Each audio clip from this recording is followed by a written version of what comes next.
Paimpol, on vous parle à l'instant des pêcheurs d'Islande, des Terre-Neuva. À quoi ressemble cette ville, ancienne ville de pêcheurs? Mais regardez, le baladin est probablement sur les quais et va vous présenter une belle balade à Paimpol. C'est l'ami Jean-Sébastien Petit-Demange. On le suit, le guide? Eh, Est-ce qu'il est là, mon guide? Penpool. Penpool. Ah oui, en La breton. tête de l'étang ou le bout de la mare, c'est comme on veut. Alors c'est vrai, tu le disais, Laurent, il reste pas grand-chose de cette image qu'on a des pêcheurs d'Islande que Pierre Loti nous a donnée, ou de cette kitschissime paimpolaise dont Béatrice, Béatrice, n'importe quoi, dont Bernadette nous a parlé. Mais ces deux monuments ont eu véritablement le mérite d'enraciner dans la mémoire collective cette saga des pêcheurs d'Islande, cette saga de ces pêcheurs qui partaient à la morue pendant des campagnes de 6 mois du côté de Terre-Neuve. Et c'est vrai que on imagine peu que de ce port, 82 goélettes sont parties pour la campagne de 1895, par exemple. Dernière campagne, 1935. Et on retrouve dans l'histoire, dans le corps de Paimpol, ces belles demeures d'armateurs qui rappellent ce souvenir, et puis tout le souvenir de ce port qui a énormément vécu. Du coup, la balade autour du port et dans les rues, elle est plus qu'agréable à Paimpol. Paimpol, c'est une invitation au voyage. Cette ville bretonne, tournée vers l'océan, a donné à ses habitants le goût de l'aventure. Et pour comprendre comment cette cité est née, nous avons rendez-vous dans la plus vieille maison de Paimpol. Cette bâtisse abrite une quincaillerie tenue par la même famille depuis 1886. Bonjour. Bonjour, monsieur. C'est à moi. Oui, je crois. Je vais m'occuper de vous. Jean-Marc Gézéquel représente la 4e génération à tenir ce commerce. Et si aujourd'hui cette maison se trouve au centre-ville, il y a bien longtemps elle était située au bord d'un étang. C'était un pavillon de chasse qui a été édifié par un petit seigneur breton. Il faut évidemment remonter le temps. Il faut bien imaginer qu'à Paimpol, ça s'appelle un Penpool en breton. Et Penpool, c'est la pointe de l'étang. Donc on était vraiment sur un site marécageux et il y avait beaucoup de gibier d'eau. C'est ensuite que Paimpol va s'agrandir, notamment à partir du 19e siècle où elle va connaître des années fastes grâce à la pêche à la morue. Pendant un siècle, ce poisson va faire prospérer la ville et aujourd'hui encore, l'activité est toujours bien vivante. Et là, ça, c'est du poisson frais. Hein. Tout frais. Moi, je t'en mets quoi, 6-7 bacs pour demain? Là, merci. Mais si on se replonge 150 ans en arrière, l'activité portuaire était ici monumentale. La pleine activité, on avait 80 goélettes dans le bassin ici derrière nous. Et les goélettes étaient joue contre joue, accolées l'une contre l'autre. Et on pouvait, c'est vrai, traverser le bassin en passant sur les ponts des bateaux. De ce port, on partait pêcher la morue en Islande. Ce travail payait bien, mais les conditions à bord étaient rudes et les accidents très fréquents. 2000 hommes ne rentreront jamais au pays. Une histoire qui, aujourd'hui encore, résonne dans le cœur des Paimpolais. On retrouve, pas loin de Reykjavik, un cimetière où les pêcheurs sont enterrés. On retrouve beaucoup de noms bretons. Il y a des pèlerinages, des Bretons, des familles de Bretons qui vont se rendre là-bas en pèlerinage. Donc forcément, il y a un lien qui est très fort.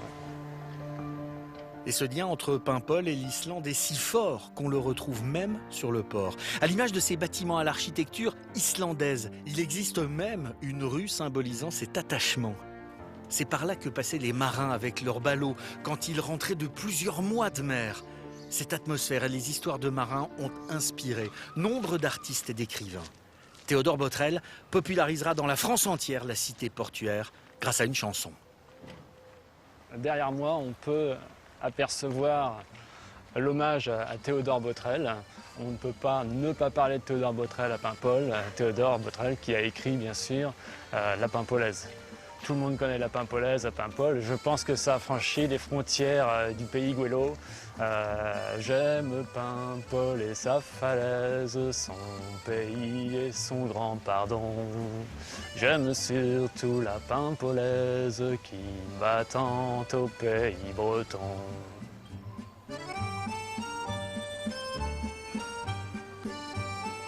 Ce qui est étonnant dans cette ville, c'est la manière dont elle va s'agrandir. Pour nous en rendre compte, Jean-Marc entre dans cette brocante. Isabelle, est-ce qu'il y a quelqu'un? Tu es là? Tu es caché dans ton antre? Comment vas-tu? Ça va, Jean-Marc? Il fait bon chez toi? Et il attire notre attention sur cette pierre. Ici, dans l'arrière-boutique, on le voit par ce passage et cette magnifique pierre taillée, on est vraiment au XVIe siècle. Ici, ce mur, qui est à l'intérieur aujourd'hui, c'était la façade de la maison. Puis, XVIIIe siècle, ça se développe et il monte ce deuxième bâti qui a été, à l'époque, donc on le sait, un relais pour Saint-Jacques-de-Compostelle et un restaurant. Ce genre d'exemple, Paimpol en cache beaucoup. Par exemple, quand Jean-Marc Lefebvre rentre chez lui, ses pieds foulent une rue autrefois ouverte au grand jour. Là, on arrive près de notre porte, mais avant, en passant dans un endroit qui a été à une certaine époque une petite ruelle, qui était en arrière, derrière les boutiques qui sont le long de la rue. Et après, on ouvre notre porte et là, on monte dans un petit paradis.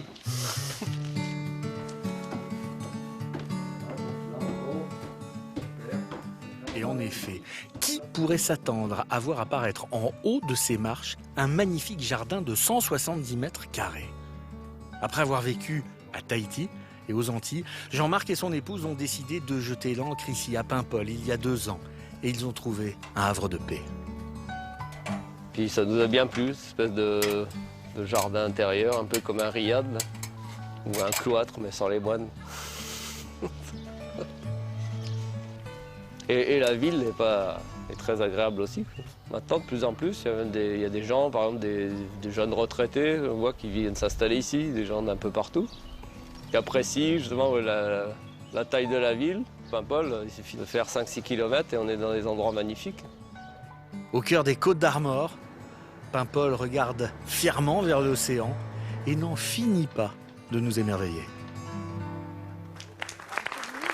Elle est belle, elle est noble, cette histoire de Paimpol et cette histoire de ces pêcheurs qui partaient loin, qui ne sont souvent pas revenus. Et c'est vrai que c'est très émouvant de se retrouver ici sur un chalutier, dans ce port de Paimpol qui est devenu aujourd'hui plus port de plaisance, même s'il reste 2 chantiers navals qui sont juste à côté. C'est un vrai bonheur de se retrouver pour cette première ville de la 5e saison, Laurent, dans cette belle Bretagne, cette Côte d'Armor, où je sais que tu vas apprécier la Manche. Ici, à plus qu'ailleurs, des reflets céladons.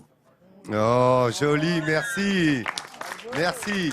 C'est notre grand truc. On n'a pas un ciel zinzilé aujourd'hui, mais... On n'a pas un ciel zinzolin, non, mais... Zinzolin, mais on peut avoir du céladon sur la mer ici, c'est vrai. Ouais. Cette belle couleur qu'on aime tant. Il y a ces effluves iodés qui viennent du Gulf Stream, il y a un air vif, tonique ici. On vous donnera tous les détails, hein, évidemment, la palette de couleurs que nous aimons tant avec les adjectifs idoine et ad hoc, dirons-nous.